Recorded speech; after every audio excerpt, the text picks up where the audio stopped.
আমাদের এখানে এই ঝড়টি শুরু হয়েছে আপনার একটা নামাজের পর থেকে।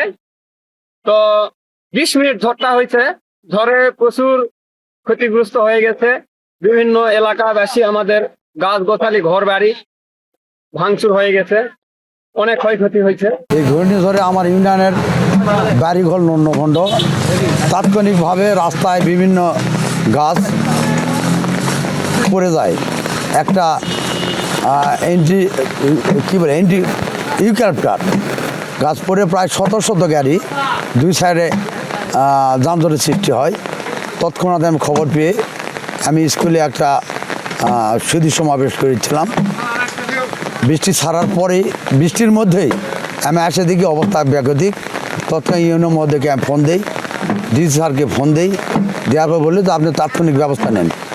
বাত ব্যথা, প্যারালাইসিস কিংবা আর্থ্রাইটিস, আধুনিক ফিজিওথেরাপি ও পুনর্বাসন চিকিৎসায় নির্ভরযোগ্য নাম ডিপিআরসি। আমি সেই সুবাদেই গ্রামের থেকে করাত মিস্ত্রি এনে রাস্তা ক্লিয়ার চেষ্টা করছি এবং প্রায় ঘন্টা 3-4 চেষ্টার ফলে আমি রাস্তায় যানজট পেরেছি। আমাদের যে গ্রামের এলাকার লোকজন আছে যারা আমরা সার্বিক সহযোগিতা করছে, বিধায় আমি পারছি। ব্যাপক কোনো ক্ষতি, মানুষের জীবন, মানুষ বা গরু বাছুরের কোনো ক্ষতি হয় না, কিন্তু ঘর বাড়ি ভেঙে গেছে। ইতিমধ্যে রাস্তায় অনেক ঝুঁকিপূর্ণ গাছ এখন হেলে আছে।